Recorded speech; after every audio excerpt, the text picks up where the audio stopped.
Steel శాఖ మంత్రి కుమారస్వామి, అలాగే కేంద్ర స్టీల్ మంత్రి శ్రీనివాస వర్మ, మన రాష్ట్రానికి చెందిన వారే వీరు.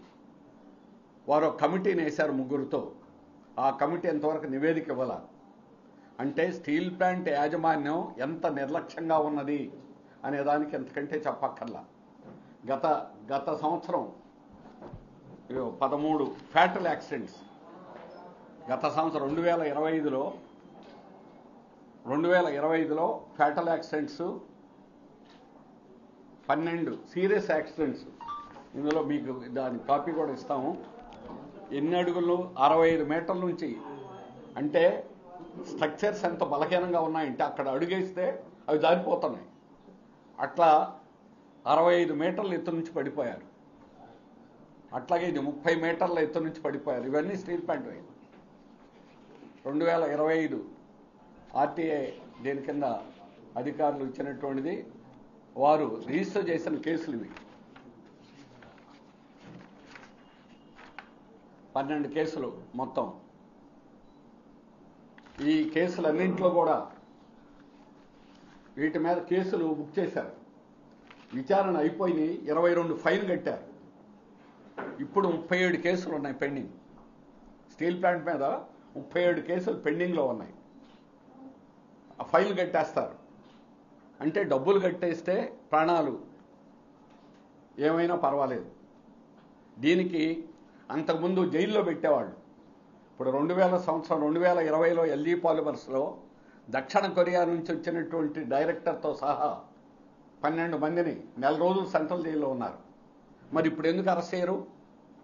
ఇప్పుడు బీజేపీ ప్రభుత్వం, రాష్ట్రంలో టీడీపీ కూటమి ప్రభుత్వం ఎవరిని అరెస్ట్ చేయకూడదు, వాళ్ళు ఏమైనా చేయనివ్వండి, వాడు ఏం చేసినా కూడా ఎవరిని అరెస్ట్ చేయకూడదు, వాళ్ళ మీద క్రిమినల్ నెగ్లిజెన్స్ కేసు పెట్టకూడదు అని ఫ్యాక్టరీ అధికారులకు పర్మిషన్ ఇవ్వడం వల్ల, ఇస్తే వాళ్ళు పెడతారు. వాళ్ళకి పర్మిషన్ ఇవ్వడం వల్ల, పర్మిషన్ ఇవ్వక్కర్లా. ఇదివరకు అయితే నేరుగా పెట్టేవాడు. ఇప్పుడు మా అనుమతి లేకుండా ఎవరి మీద క్రిమినల్ నెగ్లిజెన్స్ అని కేసు పెట్టకూడదని చంద్రబాబు నాయుడు గారు ఆదేశం. లేబర్ కోడ్, మోడీ ప్రభుత్వం లేబర్ కోడ్ అనేదాన్ని చేసి మాకు ఢిల్లీకి తెలియజేయాలి. ఏదన్నా ప్రమాదం ఇన్స్పెక్షన్ చేయాలంటే ఢిల్లీకి తెలియజేయాలి. వాళ్ళు పర్మిషన్ ఇస్తే కానీ ఇన్స్పెక్షన్కి వెళ్ళడానికి లేదు. ఇవన్నీ యజమానులకి అనుకూలంగా చేసినటువంటి చట్టాలు. దీనివల్ల ప్రాణాలు ఈరోజుతో చెలగాటం ఆడుతూ ఉన్నారు, ప్రాణాలు తీస్తున్నారు. ప్రశ్నారావణ్ణి ఉపా చట్టం కింద అరెస్ట్ చేసినప్పుడు ప్రాణాలు తీసేయాలని ఏ చట్టం కింద అరెస్ట్ చేయాలో చెప్పనండి. ప్రాణాలు తీస్తున్నారు. 1-10 కాదు, వందల సంఖ్యలో ఈరోజు కార్మికుల ప్రాణాలు పోతున్నాయి. డ్యూటీకి వెళ్ళినటువంటి వాడు మళ్ళా తిరిగి క్షేమంగా ఇంటికి వస్తాడనే గ్యారంటీ లేదు. ఏ ఒక్క ఫ్యాక్టరీలో లేదు. ఈ రకంగా జరగడానికి, భద్రత అనే దాన్ని రాజీ పడడానికి ప్రధాన కారణం కేంద్ర రాష్ట్ర ప్రభుత్వ విధానాలు, తప్పుడు విధానాలు, యజమానులకి కార్పొరేట్లకు అనుకూల విధానాలు. ఈ తప్పుడు విధానాలు విరమించుకోండి. ముందు ప్రాణాలు కాపాడండి. మనిషి ప్రాణం కంటే విలువైంది ఏమీ లేదు. అట్లాంటి మనిషి ప్రాణానికి ఈరోజు విలువ లేకుండా డబ్బులు ఇస్తే సరిపోతుంది అనుకుంటున్నారు. ఆ డబ్బులు కూడా కావాలని విశాఖపట్నం స్టీల్ ప్లాంట్లో 25 లక్షలు మాత్రం ఇచ్చారు. ఎల్జీ పాలిమర్స్లో ₹1 కోటి ఇచ్చావు, ఎసెన్షియాలో ₹1 కోటి ఇచ్చావు, సినర్జీస్లో ₹1 కోటి ఇచ్చావు. ఎందుకని విశాఖ స్టీల్ ప్లాంట్లో 25 లక్షలు? అంటే మీరు పొగబెట్టి పమ్ముని మీరు పోండి, మీకు ఎంతకంటే చెయ్యం. అధికారులు ఇష్టం వచ్చినట్టుగా ట్రాన్స్ఫర్ చేస్తున్నారు, హెరాస్ చేస్తున్నారు, హింసిస్తున్నారు. లోపలికి వెళ్ళాలంటే, డ్యూటీకి వెళ్ళాలంటేనే ఈరోజు కళ్ళెమ్మిడి నీళ్లతో వెళ్తున్నారు. చూస్తా ఉద్యోగాలు వదిలేలేక. ఒకప్పుడు బ్రహ్మాండంగా పనిచేసినటువంటి కార్మిక వర్గం 120% బ్లాస్ట్ ఫర్నిస్లో దేశంలోనే రికార్డు. 120% ఉత్పత్తి సాధించినటువంటి చరిత్ర విశాఖ స్టీల్ ప్లాంట్ది. అత్యంత లాభాలు ఒకే సంవత్సరం 2008లో 204 కోట్లు ఒకే సంవత్సరం లాభాలు సాధించినటువంటి స్టీల్ ప్లాంట్. ఈరోజు స్ట్రక్చర్ అసలు ఒక్క రిపేర్ లేదు, నట్టు బోల్టు కూడా కొట్టవలేదు. కావాలని దీన్ని ఆర్సిలార్ మిట్టలు కట్టబెట్టాలనేటువంటి కుట్రతోటి రాష్ట్ర ప్రభుత్వం ఈరోజు దుర్మార్గంగా వ్యవహరిస్తూ ఉంది. భద్రతను పణంగా పెట్టి ఈరోజు కార్మికుల ప్రాణాలు తీస్తున్నారు. భద్రతను కాపాడడం అనేటువంటిది ప్రభుత్వం యొక్క బాధ్యత కాదా? యజమానుల బాధ్యత కాదు. యజమానులకు లాభాలు కావాలంతే. ప్రైవేట్ యాజమాన్యాలకు లాభాలు తప్ప అసలు అక్కర్లేదు. అలాంటిది మీరు బాధ్యత అనేటువంటిది రాష్ట్ర ప్రభుత్వం భద్రతకు సంబంధించి కూడా ఫ్యాక్టరీ అధికారులు రాష్ట్ర ప్రభుత్వం కంట్రోల్లో ఉంటారు.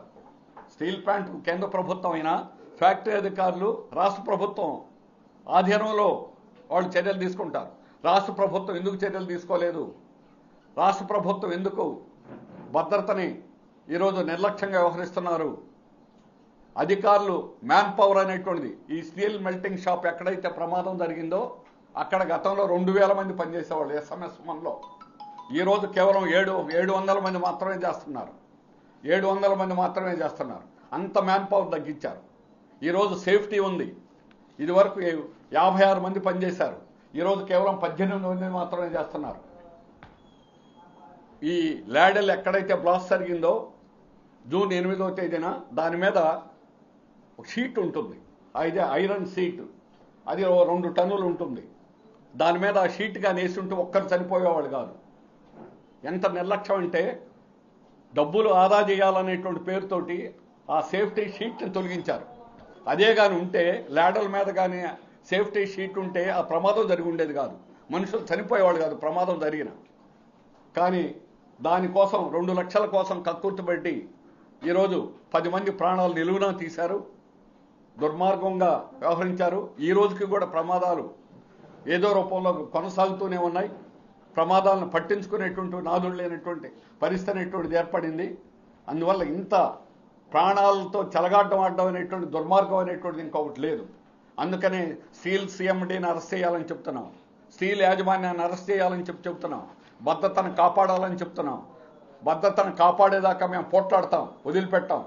ఈరోజు అన్ని డిపార్ట్మెంట్లో ఈరోజు ఉద్యమం జరుగుతుంది. విశాఖ స్టీల్ ప్లాంట్లో ప్రతి ఒక్కరు కూడా స్టీల్ మినిస్టర్కి లేఖలు రాసే సంతకాలు పెట్టి మా డిపార్ట్మెంట్లో ఈ లోపం ఉంది తొలగిస్తారా లేదని అడుగుతున్నారు.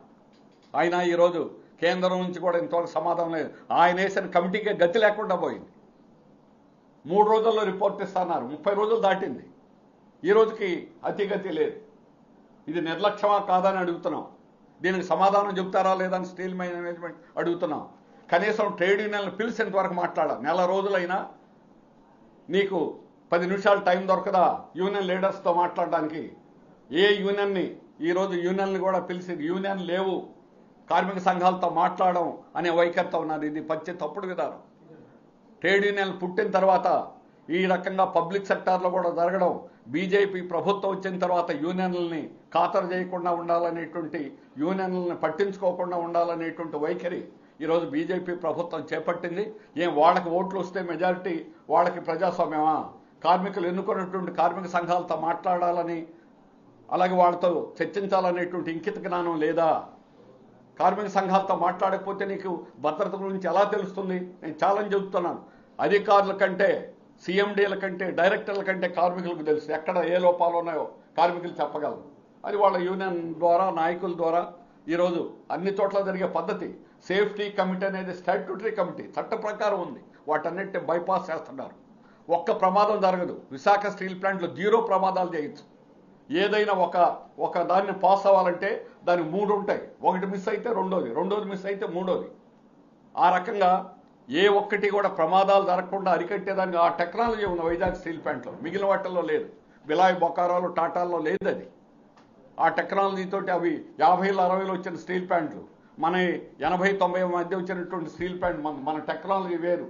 ఒక్క ప్రమాదం జరగకుండా చేయొచ్చు కానీ అన్ని బైపాస్ చేస్తున్నారు.